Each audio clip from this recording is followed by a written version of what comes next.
திடீர்னு இன்னைக்கு காலையில் ஒரு சின்ன ஸ்பார்க் தோணுச்சு. அது எங்கேருந்து தோணுச்சுன்னு தெரில. நல்ல வேளை ஸ்டாலின் தோற்றாருன்னு நான் நினைக்கிறேன். ஏன் சார்? உங்களுக்கு புரியுதா? சட்டசபையில் முதல்வர் நாக்கல்ல விஜய் எதிர்கட்சி தலைவராக அவர் முன்னாடி ஸ்டாலின் உட்கார்ற அளவுக்கு இவருடைய 72 வருட அனுபவம் தேய்ந்து மலிந்து போகும். அப்பா சாமி, அவருக்கு சாமி நம்பிக்கை இல்லாமல் இருக்கலாம், ஆனால் இந்த சமூக சாமி அவரை காப்பாற்றி இருக்குது. அதாவது இப்படியும் கதறலாம்னு இந்த பொறுக்கி பையன் ஜேம்ஸ் வசந்தன் காமிச்சிருக்கான்.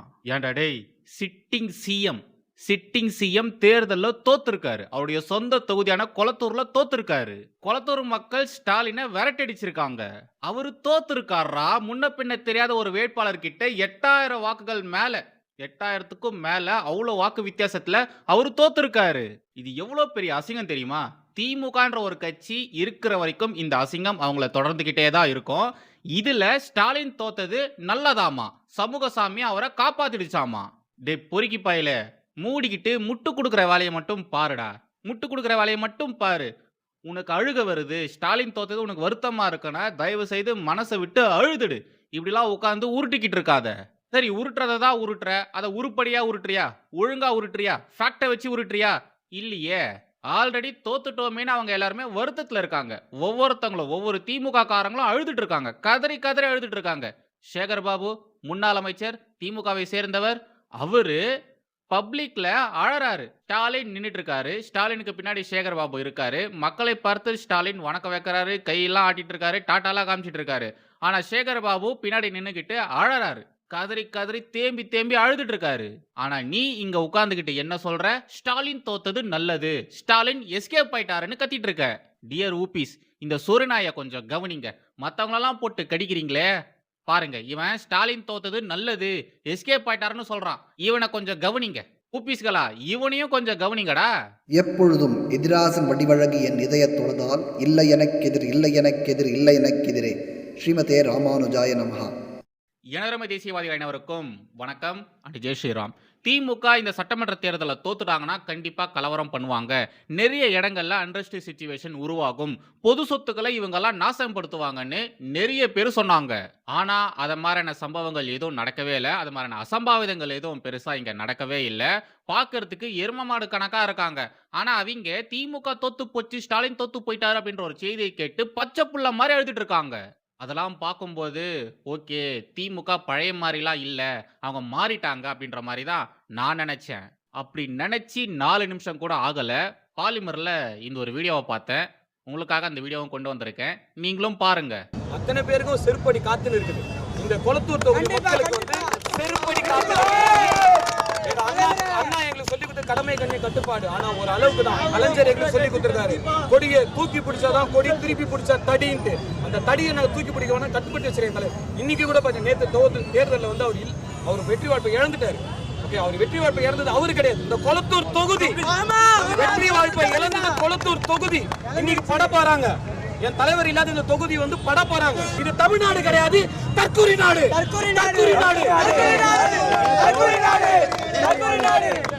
இந்த கொளத்தூரை சுடுகாடுன்னு மாத்திக்கங்க. இது தமிழ்நாடு இல்ல, தற்குறி நாடு. இந்த திமுக காரங்களாம் மேடையில் பேசும்பொழுதெல்லாம் கவனிச்சிருக்கீங்களா? தமிழ் எங்கள் பேச்சு, தமிழ் எங்கள் மூச்சு, உயிர் தமிழுக்கு, உடல் மண்ணுக்கு, என்னென்னலாம் பேசுனாங்க. தமிழகத்துக்கு தமிழ்நாடுன்னு பேர் வச்சதை நாங்க தாண்டான்னு மேடைக்கு மேடை பேசுவாங்க. மொழிப்போர் வீரர்கள் எல்லாருமே திமுக காரங்க தான். திமுகவில் அவங்க இருந்ததுனால தான் அவங்களுக்கு மொழி மீது அவ்வளோ பற்று வந்தது அப்படின்ற மாதிரிலாம் சொல்லுவாங்க. இப்போ பாருங்க, திமுக இந்த தேர்தலில் தோத்ததுனால, ஸ்டாலின் அவருடைய சொந்த தொகுதியில் தோத்ததுனால இது தமிழ்நாடு இல்ல, தற்குறி நாடுன்னு சொல்றானுங்க. கொளத்தூர் ஸ்டாலினுடைய சொந்த தொகுதி, அங்க ஒரு தோத்ததுனால கொளத்தூர் இதுக்கப்புறமா சுடுகாடுன்னு சொல்றாங்க. ஒரு நிமிஷம், அவனுங்க கொளத்தூரை சுடுகாடுன்னு தானே சொன்னானுங்க. டேய், என்னடா சொல்றீங்க? என்னடா சொல்ல வரீங்க? உண்மையா சொல்லுங்கடா. ஏதாச்சும் சதி பண்றீங்களா? சதி வேலை ஏதாச்சும் பார்த்துட்டு இருக்கீங்களா? மக்களை செருப்பால அடிக்க போறோன்னு சொல்றீங்க, கொளத்தூரை சுடுகாடுன்னு வேற சொல்றீங்க. சொல்லுங்கடா, ஏதாச்சும் பிளான் பண்ணி வச்சிருக்கீங்களா? தமிழக காவல்துறை இந்த ஒரு விஷயத்த கொஞ்சம் சீரியஸா எடுத்துக்கிட்டு கொளத்தூர்ல இருக்கக்கூடிய மக்களை பாதுகாக்கணும். அவங்களுக்கு தேவையான உரிய பாதுகாப்பை தமிழக காவல்துறை செஞ்சு கொடுக்கணும். ஏன்னா இவனுங்களுடைய வரலாறு அப்பேற்பட்ட வரலாறு. லா காலேஜில் நடந்த கலவரம் தொட்டு ஏகப்பட்ட இன்சிடென்ட்ஸ் லைவாவே இருக்கு. எல்லாம் லைவ் எக்ஸாம்பிளாவே இருக்கு. ஸோ ப்ளீஸ் அங்க நடக்கக்கூடிய விஷயங்கள கொஞ்சம் கவனமா, கேர்ஃபுல்லா கவனிங்க. கொளத்தூர்ல இருக்கக்கூடிய மக்கள பாதுகாக்கிறதுக்கு என்ன பண்ணணுமோ, என்ன ஸ்டெப்ஸ் எடுக்கணுமோ அத எடுங்க. ரைட்டு. அடுத்த கன்டென்ட்க்கு வரலாம். திமுக மற்றும் காங்கிரஸ் உடைய கூட்டணி இப்போ ஒரு முடிவுக்கு வந்திருக்கு. 20 வருஷத்துக்கு மேல தமிழகத்துல காங்கிரஸ் மற்றும் திமுக உடைய கூட்டணி இருந்திருக்கு. இணைபிரியாத தோழர்களாக இவங்க 2 பேருமே இவ்ளோ வருஷம் இருந்திருக்காங்க.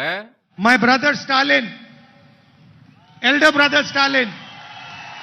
I don't call any other politician brother, huh? ராகுல் காந்தி இத மாதிரிலாம் பேசியிருந்தாரு. நான் இது வரைக்கும் எந்த பொலிட்டீஷியன்ஸையும் பிரதர்னு கூப்பிட்டதே இல்ல. ஸ்டாலினை தான் நான் பிரதர்னு கூப்பிடுறேன். ஸ்டாலின் என்னுடைய பிரதர்னு ராகுல் காந்தி பேசியிருந்தாரு. அப்படி பேசினவர் இப்போ திமுகவுக்கு எதிராக மாறி இருக்காரு. சோஷியல் மீடியா பிளாட்ஃபார்ம்ஸ்ல ஸ்டாலினை அன்ஃபாலோ பண்ணியிருக்காரு. அப்போ இவ்வளோ நாள் பேசினது, இவ்வளோ நாள் செஞ்ச விஷயங்கள் அது எல்லாமே நடிப்பா? சொல்லுங்க ராகுல், அது எல்லாமே நடிப்பா? இப்ப இத பார்த்துட்டு வாங்க. அனில் பிரச்சனை அனில் பிரச்சனை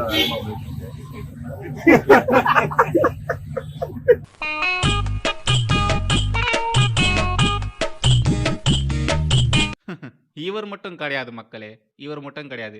கர்நாடகா மாநிலத்துல காங்கிரஸ் உடைய ஆட்சி தான். அங்க டெபுட்டி சிஎம்மா இருக்கக்கூடிய திரு டி.கே. சிவகுமார் இருக்கார் இல்லையா, அவரும் இதே மாதிரியான கருத்துக்களை பேசியிருக்காரு. அதையும் போடுறேன், பார்த்துட்டு வாங்க. Mr. Vijay is a immature politician. He doesn't know maturity. I think he might have that TMC with him, that's all. Indian National Congress is not with him. He might have TMC with him. The Indian National Congress is with DMK. The alliance will have 2/3 majority. இப்படிலாம் பேசினவங்க இப்போ திமுகவை கழட்டி விட்டாங்க. தாவேகா கூட போய் சேர்ந்துக்கிட்டாங்க. தேர்தலுக்கு முன்னாடி வரைக்கும், ஏன் ரிசல்ட்டுக்கு முன்னாடி வரைக்கும் என்னென்னலாம் பேசினாங்க. அனில் பிரச்சனை, இவனுங்களாம் தற்குறிக, தற்குறி கூட்டம், இவங்களுக்கெல்லாம் புத்தியே கிடையாது, சினிமா மோகத்தில் சுத்திட்டு இருக்காங்க. இப்போ என்னங்க எல்லாம் மாறிட்டு இருக்கீங்க? நேரா போய் தாவேகா காலில் விழுந்திருக்கீங்க. சாதாரணமா வரலடா திமுக காரன். திமுக காரன்னா சாதாரண நினைக்காத நீ. முதல்ல பேச்சாடா பேசுன, கொஞ்சம் நெஞ்ச பேச்சா பேசுன. மன்னர் பரம்பரை, மண்ணாங்கட்டி பரம்பரை, நீயே இப்ப மாவு கட்டு பரம்பரை ஆகிட்டாங்க. அங்க பாரு, மன்னர் பரம்பரை, மண்ணாங்கட்டி பரம்பரை, மன்னார்குடி பரம்பரைன்னு ஊபிஸ்கள் பயங்கரமா ஃபயர் விட்டானுங்க. ஆனா இப்போ திமுக கூட இருந்த கூட்டணி கட்சிகளே ஓடி போயிடுச்சு. எல்லாருமே எங்களுடைய அண்ணன் இவர் என்னுடைய தம்பி அப்படின்ற மாதிரி உரிமையோட பேசிட்டு இருந்தாங்க. பட் இப்போ திமுக தோத்ததுக்கு அப்புறமா ஓடி போயிட்டாங்க. நடு ரோட்ல விட்டு ஓடி போயிட்டாங்க. 2016 உருவான மக்கள் நல கூட்டணி இருக்கு இல்லையா, அது இப்போ மறுபடியும் உருவாகி இருக்கு. அப்போ இந்த கூட்டம் விஜயகாந்தை காலி பண்ணிடுச்சு. இப்போ இந்த கூட்டம் விஜய் கிட்ட வந்திருக்கு. மதிமுக தலைவர் வைகோ இருக்கார் இல்லையா, அவரு ஆல்ரெடி சொல்லிட்டாரு, நாங்க திமுகவை விட்டுலாம் வரமாட்டோம், திமுக கூட நின்று தான் இந்த தேர்தலை சந்திச்சிருக்கோம், ஸோ நாங்க கடைசி வரைக்கும் திமுக கூட மட்டும்தான் இருப்போம். நாங்கன்னு அவர் சொன்னார் இல்லையா, அந்த நாங்க அப்படிங்கிறதுக்குள்ள வெறும் மதிமுகவை சேர்ந்தவர்கள் மட்டும் வரமாட்டாங்க. காங்கிரஸ், 2 கம்யூனிஸ்ட் கட்சிகள், விசிகா இவங்களையும் சேர்த்து தான் வைகோ அவர்கள் சொல்லிட்டு இருந்தாரு. நாங்க யாருமே வெளியில வரமாட்டோம், திமுக கூடயே தான் இருப்போம்னு சொல்லிட்டு இருந்தாரு. ஐயோ, லெக்தாதா இப்படிலாம் பேசுறாரு, இவர் இது மாதிரிலாம் பேசினார்னா என்ன பேசினாரோ அதுக்கு நேரெதிரான சம்பவங்கள் தானே நடக்கும்னு அப்பவே நினைச்ச மாதிரியே நடந்துடுச்சு.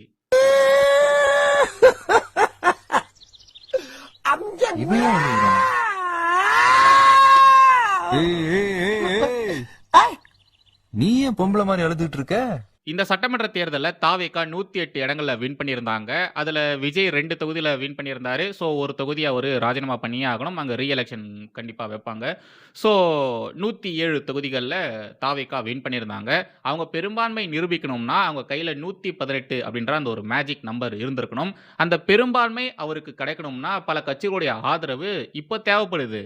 இந்த நேரத்தில் தாவேகா காங்கிரஸை காண்டாக்ட் பண்ணியிருக்கு. அதாவது விஜய் ராகுல் காந்தியை காண்டாக்ட் பண்ணி எங்களுக்கு ஹெல்ப் பண்ணுங்க, எங்க கூட வந்து சேருங்க அப்படின்ற மாதிரி கேட்டிருக்காரு. அந்த விஷயத்த கார்கே கிட்ட சொல்லியிருக்காங்க. கார்கே அப்புறம் ஒரு மீட்டிங்கை போட்டிருக்காங்க, டிஸ்கஷன்லாம் வச்சிருக்காங்க. ஃபைனலாக தாவேகாவுக்கு காங்கிரஸ் சப்போர்ட் பண்ணுறதா முடிவு பண்ணியிருக்காங்க. அது அஃபிஷியலாக காங்கிரஸே சொல்லியிருக்கு. காங்கிரஸுடைய மேடமே அந்த ஒரு விஷயத்த சொல்லியிருக்கு. அவங்க என்ன சொல்லியிருக்காங்கன்னா, தமிழகத்தில் காமராஜர் ஆட்சியை மீண்டும் கொண்டு வரணும் அப்படின்றதுக்காக நாங்கள் தாவேகாவுக்கு சப்போர்ட் பண்ணுறோம் அப்படின்ற மாதிரி சொல்லியிருக்காங்க. அந்த அறிக்கையில் சொல்லியிருக்காங்க. அதே நேரத்துல பிரிவினைவாத சக்திகள் கூட நீங்க கூட்டணி வைக்கக்கூடாது. ஈவேரா கொள்கையோட நீங்க நடந்துக்கணும். அம்பேத்கருடைய கோட்பாடுகள மதிச்சு நீங்க நடந்துக்கணும். அப்ப மட்டும் தான் நாங்க சப்போர்ட் பண்ணுவோம் அப்படின்ற மாரிலாம் சொல்லியிருக்காய்ங்க. விஜய் பிரிவினைவாத சக்திகள் கூட கூட்டணி வைக்கக்கூடாதுன்னா, ஃபர்ஸ்ட் அவரு உங்க கூட தான் கூட்டணி வைக்கக்கூடாது. நீங்க தான் பிரிவினைவாதிகள். நீங்க தான் ஏகப்பட்ட விஷயங்கள் அது மாரிலாம் செஞ்சிருக்கீங்க. இப்போ அந்த கிரேட் நிக்கோபார் போர்ட் வரப்போகுது இல்லையா? அதுக்கு எதிராக சதி வேலைகள் செய்றது நீங்க தான். சைனாவுக்கு இன்ட்ரெஸ்ட் காமிக்கிறீங்க. ஆனா இந்தியாவுக்கு இன்ட்ரெஸ்ட் காமிக்க மாட்டேன்றீங்களே. சைனாவுக்கு எது நல்லதோ அது மட்டும் தான் நீங்க பார்த்து பார்த்து பண்றீங்க. அப்படி இருக்கும்பொழுது பிரிவினைவாத சக்திகள் கூட கூட்டணி வைக்கக்கூடாதுன்னுலாம் நீங்க சொல்லலாமா? நீங்க சொல்றத தாவேகா செய்யணும்னா, ஃபர்ஸ்ட் உங்கள தான் சேர்க்கக்கூடாது. உங்கள கிட்டயே சேர்க்கக்கூடாது. சரி, அதெல்லாம் விட்டு தள்ளுங்க. அவங்க ஃபர்ஸ்ட் கூட்டணி வைக்கட்டும். ஆட்சிக்குலாம் வரட்டும். அப்புறமா நாம இத பத்திலாம் பேசலாம். இப்போ இவங்களுடைய விஷயத்த பத்தி நம்ம பார்க்கலாம். இந்த ஒரு கூட்டணி இருக்கு இல்லையா? இது இந்த சட்டமன்ற தேர்தலுக்கான கூட்டணி மட்டும் கிடையாது. இதுக்கப்புறம் வரப்போற இந்த 2029 லோக்சபா எலக்ஷன் இருக்கு இல்லையா? அப்பவும் நாங்க ஒண்ணா தான் இருக்க போறோம். அப்பவும் நாங்க கூட்டணி வைக்க தான் போறோம் அப்படின்ற மாரி சொல்லியிருக்காங்க. அதாவது அட்வான்ஸ் புக்கிங்கும் பண்ணி வச்சிருக்காங்க. அந்த நாடாளுமன்ற தேர்தலிலும் எங்களுடைய கூட்டணி தொடரும் அப்படின்ற மாரி சொல்லியிருக்காங்க. ஸோ இப்போ ஃபைனலா திமுக மற்றும் காங்கிரஸ் உடைய கூட்டணி முடிவுக்கு வந்திருக்கு. 20 வருஷத்துக்கு மேல இவங்க 2 பேருமே இணைப்பிரியாத டோலர்கள் மாரி இருந்தாங்க. ரொம்ப ஸ்ட்ராங்கான கூட்டணி தான். காங்கிரஸ் மற்றும் திமுக உடைய கூட்டணி மட்டும் கிடையாது. அந்த விசிக, 2 கம்யூனிஸ்ட் கட்சிகள், அப்புறம் ஒரு சில இஸ்லாமிய கட்சிகள், அப்புறம் மதிமுக, இவங்க எல்லாருமே பல வருஷமா ஒரே கூட்டணியில தான் இருந்திருக்காங்க. ரொம்ப வருஷமா இவங்களுடைய கூட்டணி கன்டின்யூ ஆயிட்டே தான் இருக்கு. உண்மையிலே சக்சஸ்ஃபுல் கூட்டணியாவும் இருந்திருக்கு. 2 நாடாளுமன்ற தேர்தல்ல வின் பண்ணியிருக்காங்க. ஒரு சட்டமன்ற தேர்தல்ல வின் பண்ணியிருக்காங்க. ஒரு பெரிய ட்ராக் ரெக்கார்ட் இந்த கூட்டணிக்கு இருக்கு. பட் இப்போ இந்த சட்டமன்ற தேர்தல்ல இந்த கூட்டணியானது உடைஞ்சிருக்கு. என்னதான் தாவேகா கூட இப்ப காங்கிரஸ் வந்து சேர்ந்திருந்தாலும் அவங்களுக்கு தேவையான பெரும்பான்மை கிடைச்சிருக்கானா? இல்ல. தாவேகா 107 இடங்கள்ல வின் பண்ணியிருந்தாங்க இல்லையா? காங்கிரஸ் 5 இடங்கள்ல வின் பண்ணியிருந்தாங்க. ஸோ இப்போ இவங்க 2 பேருமே ஒண்ணு சேர்ந்தாலும் 112 தான் வருது. சரிங்களா? இன்னும் ஒரு 6 சீட்டு வேணும். 6க்கு மேல இருக்கணும். ஒரு 7, 8 ஆச்சு இருக்கணும். ஸோ இதுக்கப்புறமாகத்தான் இந்த விசிக வரும். 2 கம்யூனிஸ்ட் கட்சிகள் வரும். அவங்கள பார்த்து வேற யாராச்சும் வந்தாங்கன்னா நல்லா இருக்கும். இப்ப காங்கிரஸ் வந்துடுச்சு இல்லையா? காங்கிரஸை பின்தொடர்ந்து கண்டிப்பா திருமாவளவன் வருவாரு. 2 கம்யூனிஸ்ட் கட்சிகளும் வரும். ஏன்னா இந்த தேர்தல் முடிவுகள் வருவதற்கு ஒரு நாள் முன்னாடியே திருமாவளவன் அவர்களும் கம்யூனிஸ்ட் கட்சியை சேர்ந்தவர்களும் திமுகவுக்கு எதிராக பேச ஆரம்பிச்சிட்டாங்க. திமுக தோத்துரும் அப்படின்றத அவங்க அப்பயே ஸ்மெல் பண்ணிட்டாங்க போல. ஸோ அதனால தான் அவங்க அப்பவே ஸ்டார்ட் பண்ணிட்டாங்க. திமுகவுக்கு எதிராக பேசுறதெல்லாம் அப்பவே அவங்க ஸ்டார்ட் பண்ணிட்டாங்க. திமுக எங்களை மதிக்கல, கூட்டணி கட்சிகளுக்கு தர வேண்டிய மரியாதை அவங்க தரல, எங்களை ரொம்ப இழிவா நடத்துறாங்க, எங்களை ஏமாத்துறாங்க அப்படின்ற மாதிரிலாம் பேசிட்டு இருந்தாங்க. ஸோ காங்கிரஸ் இப்போ வந்துடுச்சு. அவங்களை தொடர்ந்து கண்டிப்பா இவங்க எல்லாருமே வந்துருவாங்க. தாவேகாவுடைய ஆட்சி அப்படின்றது இப்போ கன்ஃபார்ம் ஆயிருக்கு. அதாவது நடக்கிற இந்த சினாரியோஸ் எல்லாம் பார்க்கறச்ச தாவேகாவுடைய ஆட்சி கன்ஃபார்ம். முதலமைச்சராக திரு விஜய் அவர்கள் தான் வரப்போறாரு. ஃபைனலி கர்மா கண்ணாபின்னமா வேலை பார்க்குது போல. அப்போ காங்கிரஸ் கையில பயங்கரமான ஒரு பவர் இருக்கும் பொழுது திமுகவை அடிச்சு துவம்சம் பண்ணியிருந்தாங்க. திமுகவை ஆட்டி படைச்சாங்க. அதுக்கப்புறம் அவங்க கையில இருந்து பவர் போனதுக்கு அப்புறமா திமுக கையில அந்த ஒரு பவர் வரும்பொழுது திமுக சும்மா விடல. என்னையாடா அடிச்சிங்க, என்னையாடா ஆட்டி படைச்சிங்க, என்னையாடா தூக்கி போட்டு மிதிச்சிங்க, நான் வைக்கிறேன்டா உங்களுக்கு ஆப்புன்னு சொல்லி திமுக காங்கிரஸை போட்டு பொளக்க ஆரம்பிச்சது. கூட்டணியில தான் இருப்பாங்க. ஆனா காங்கிரஸை மதிக்க மாட்டாங்க. காங்கிரஸை போட்டு பொலன்னு பொளந்திருக்காங்க. காங்கிரஸை திமுக ஆட்டி படைச்சிருக்கு. திமுக தலைவர்கள் ஓரளவுக்கு கூட்டணி கட்சிகளுக்கு மரியாதையை கொடுத்துட்டு இருந்தாங்க. பட் திமுகவுடைய தொண்டர்கள், திமுகவுடைய ஆதரவாளர்கள் இவங்கெல்லாம் திமுகவின் கூட்டணி கட்சிகளை ரொம்ப கேவலமா மட்டமா தான் ட்ரீட் பண்ணுவாங்க. ஏதோ மலத்தை பார்க்குற மாதிரி கூட்டணி கட்சிகளை பார்த்துட்டு இருந்தாங்க. விசிக கொடியை கட்ட விட மாட்டாங்க. காங்கிரஸுக்கு தர வேண்டிய மரியாதையை கொடுக்க மாட்டாங்க. பிளாஸ்டிக் சேர் தான் திருமாவளவனுக்குலாம் கொடுத்துட்டு இருந்தாங்க. இதை பற்றிலாம் கேள்வி கேட்கும் பொழுதும் கூட அதுக்கு தெனாவட்டா திமிரா தான் பதில் சொல்லிட்டு இருந்தாங்க. காங்கிரஸ் கையில பவர் இருக்கும் பொழுது திமுகவை ஆட்டி படைச்சாங்க இல்லையா? அதை விட பல 100 மடங்கு அதிகமாக திமுக காங்கிரஸை ஆட்டி படைச்சிருக்கு. நடந்த இந்த நிகழ்வுகள் எல்லாத்தையுமே திமுகவின் கூட்டணி கட்சிகள் மனசுலே வச்சிருந்தாங்க போல. அந்த வெஞ்சன்ஸ் நாளுக்கு நாள் அதிகமாயிட்டே இருந்தது போல. இப்போ சரியான நேரமா பார்த்து திமுகவை சதைச்சு விட்டாங்க. இதுக்கு தான் நம்முடைய முன்னோர்கள் அப்பவே சொல்லியிருந்தாங்க, ஆடக்கூடாது, ஆணவத்துல ஆடக்கூடாது. கையில அதிகாரம் இருக்குன்னு ஆணவத்தோட நீங்க ஆடுனீங்கன்னா நாளைக்கு அந்த அதிகாரம் இன்னொருத்தன் கைக்கு போகும். அப்போ அவன் நீங்க என்னென்னலாம் பண்ணீங்களோ அதை உங்களுக்கே பண்ணுவான்னு சொன்னாங்க. சரியா தான் சொல்லியிருக்காங்க. வந்தே